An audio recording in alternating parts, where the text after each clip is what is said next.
जय श्री राधे कृष्णा। एक बार फिर से आप सभी का स्वागत है कहानी किस्से चैनल पर। आज के वीडियो में हम सुनेंगे हरतालिका तीज व्रत कथा। तो आइए कथा शुरू करते हैं। श्री भोले शंकर बोले कि हे गौरी, पर्वतराज हिमालय पर स्थित गंगा के तट पर तुमने अपनी बाल्य अवस्था में 12 वर्षों तक अधोमुखी होकर घोर तप किया था। इतनी अवधि तुमने अन्न खाकर सूखे पेड़ों के पत्ते चबाकर व्यतीत किए थे। माघ की विकराल शीतलता में तुमने निरंतर जल में प्रवेश करके तप किया। वैशाख की जला देने वाली गर्मी में तुमने पंचांगिनी से शरीर को तपाया। श्रावण माह की मूसलाधार वर्षा में खुले आसमान के नीचे बिना जल ग्रहण किए समय व्यतीत किया। तुम्हारे पिता तुम्हारी कष्ट साध्य तपस्या को देखकर बड़े दुखी होते थे। उन्हें बड़ा क्लेश होता था। तब एक दिन तुम्हारी तपस्या तथा पिता के क्लेश को देखकर नारद जी तुम्हारे घर पधारे। तुम्हारे पिता ने हृदय से अतिथि सत्कार करके उनके आने का कारण पूछा। तब नारद जी ने कहा कि गिरिराज, मैं भगवान विष्णु के भेजने पर यहाँ उपस्थित हुआ हूँ। आपकी कन्या ने बड़ा कठोर तप किया है। इससे प्रसन्न होकर वह आपकी सुपुत्री से विवाह करना चाहते हैं। इस संदर्भ में आपकी राय जानना चाहता हूँ। नारद जी की बात सुनकर गिरिराज गदगद हो उठे। उनके तो जैसे सारे कलेश ही दूर हो गए। प्रसन्नचित होकर वे बोले कि हे श्रीमान, यदि स्वयं विष्णु मेरी कन्या का वरण करना चाहते हैं तो मुझे भला इसमें क्या आपत्ति हो सकती है।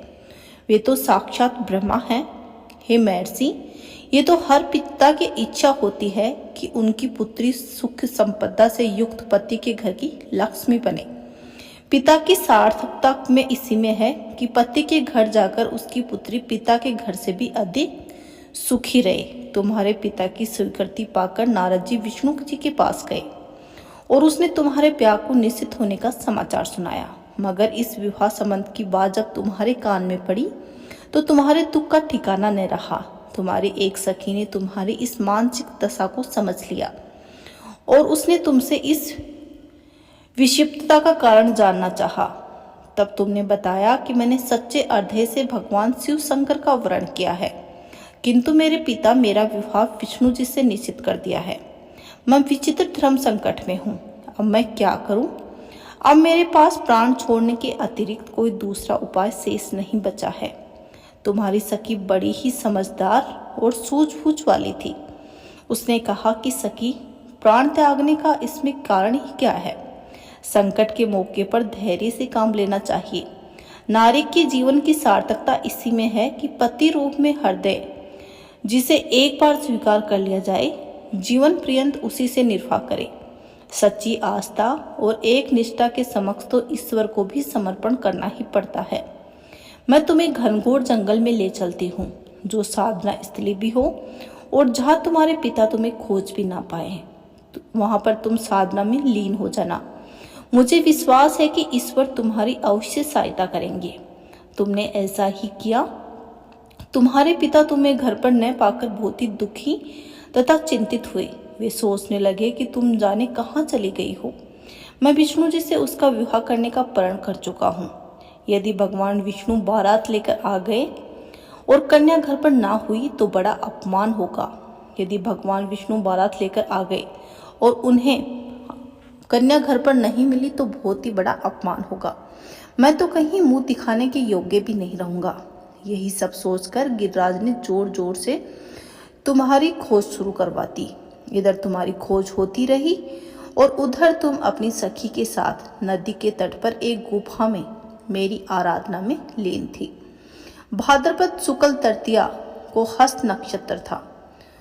उस दिन तुमने रेत के शिवलिंग का निर्माण करके व्रत किया।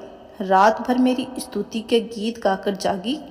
तुम्हारी इस कष्ट साध्य तपस्या के प्रभाव से मेरा आसन डोलने लगा और मेरी समाधि टूट गई।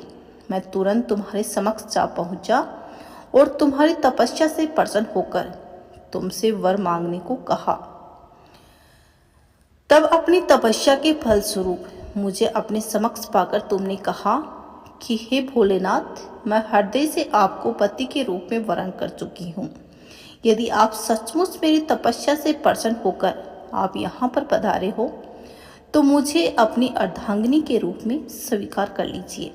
तब मैं तथास्तु कहकर कैलाश पर्वत पर लौट आया। प्रातः होते ही तुमने पूजा की समस्त सामग्री को नदी में प्रवाहित करके अपने सहेली सहित व्रत का पारण किया। उसी समय अपने मित्र, बंधु व दरबारियों सहित गिरिराज तुम्हें खोजते खोजते उस नदी के किनारे पर आ पहुंचे और तुम्हारी इस कष्ट साध्य तपस्या का कारण तथा उद्देश्य महाराज गिरिराज ने पूछा।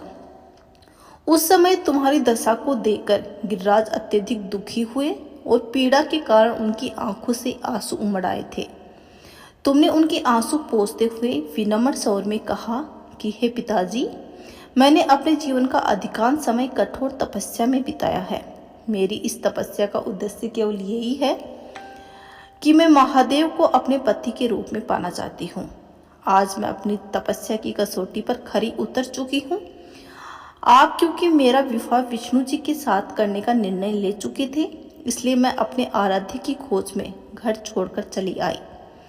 अब मैं आपके साथ इसी शर्त के साथ घर जाऊंगी कि आप मेरा विवाह विष्णु जी से न करवा के महादेव जी से मेरा विवाह करवाएंगे। गिरिराज इस बात पर मान गए और वो तुम्हें अपने घर ले गए। कुछ समय के पश्चात शास्त्रोक्त विधि विधान पूर्वक हम दोनों का विवाह करवा दिया गया। हे पार्वती, भाद्रपद शुक्ल तृतीया को तुमने मेरी आराधना करके जो व्रत किया था, उसी के फलस्वरूप मेरा तुमसे विवाह हो सका।